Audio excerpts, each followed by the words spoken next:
نان اور نمک جو ہے یہ کھانے پینے کو کہا جاتا ہے. روٹی سالن آپ مراد لے لیں اور اس طرح پانی وغیرہ کھانا پینا جو آپ کا اس کو نان نمک کہا جاتا ہے. خواجہ خضر کی حیات،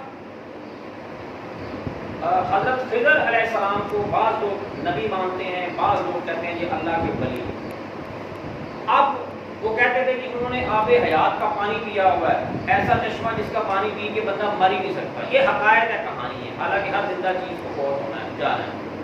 تو کیا کہتے ہیں جی خضر علیہ السلام نے پانی پی لیا، اب وہ قیامت تک زندہ رہیں گے اور بھٹکے ہوئے لوگوں کی رہنمائی کریں گے. یہاں یہ تلوین استعمال ہوئی ہے کہ بھائی وہ خالہ تو مرتی نہیں ہو، اتنی لمبی زندگی لے کر آئی ہے تمہاری، میں کہاں تک خدمتیں کروں.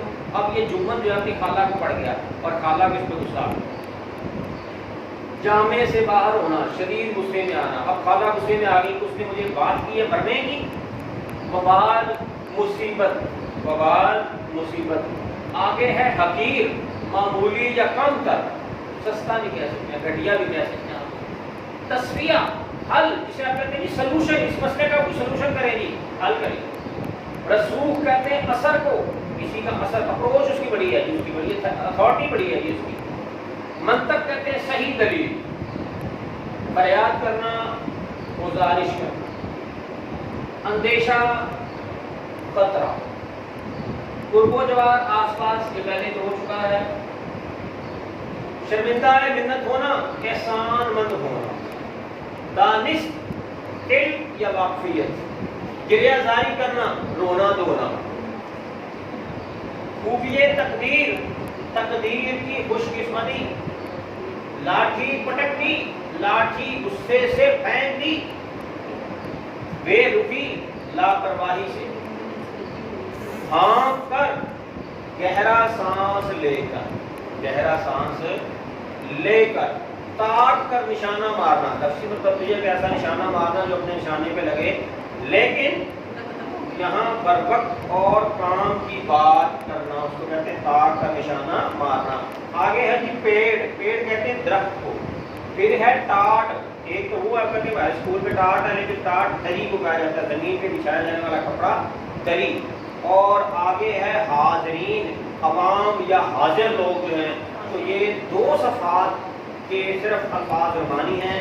سبق میں یہ مشکل ہے، زیادہ آئے ہیں، اس لیے میں نے اس سے زیادہ آپ کو نہیں پڑھایا. ان دو صفحات کو آپ نے دیکھ لینا ہے، پڑھ لینا ہے. ان میں جو باتیں بیان ہوئی ہیں آپ کے ذہن میں ہوں گی، تو اگلے سبق میں اسی سے میں جب آگے لے کے چلوں گا تو آپ کو پورے سبق کی سمجھ آ جائے گی. تو بات بھائی آپ نے تیار کرنے. اب آپ آ جائیں خطوط کی جانب.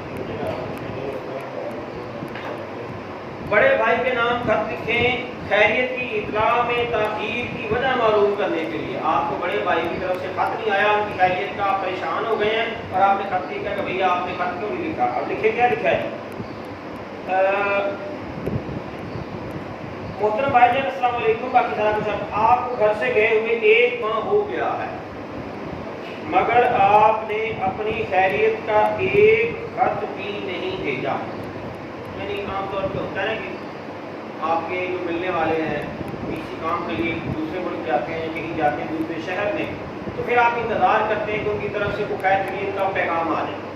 آج کل تو موبائل وغیرہ سوشل میڈیا بہت عام ہے، لیکن اب فرض کر لیتے ہیں کہ یہ چیزیں نہیں ہوں، تو پھر ایک خط ہی ایک ذریعہ رہ جاتا ہے جس سے لوگوں کو بتایا جائے کہ میں خیر خیریت سے پہنچ گیا ہوں، میں ٹھیک ہوں اور آپ کیسے ہیں. اب وہ خط نہیں ملا تو وہ پریشان ہو.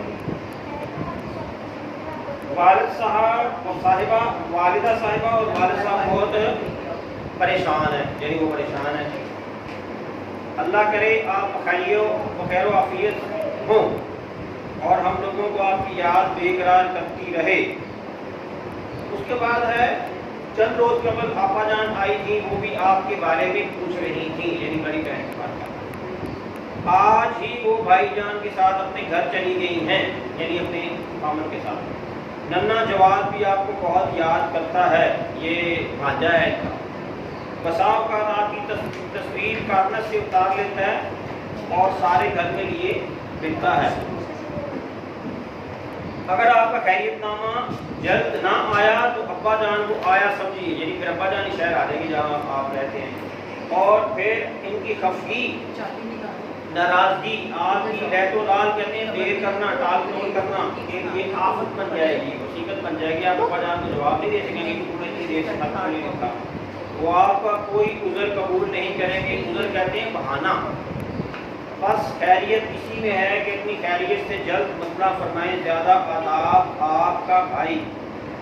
اس کے بعد دوسرا خط ہے آپا کے نام. چھٹیوں میں اپنے ہاں آنے کی دعوت دینی ہے آپ نے اپنی آپا کو یعنی بڑی بہن کو. محترم آپا جان السلام علیکم جی.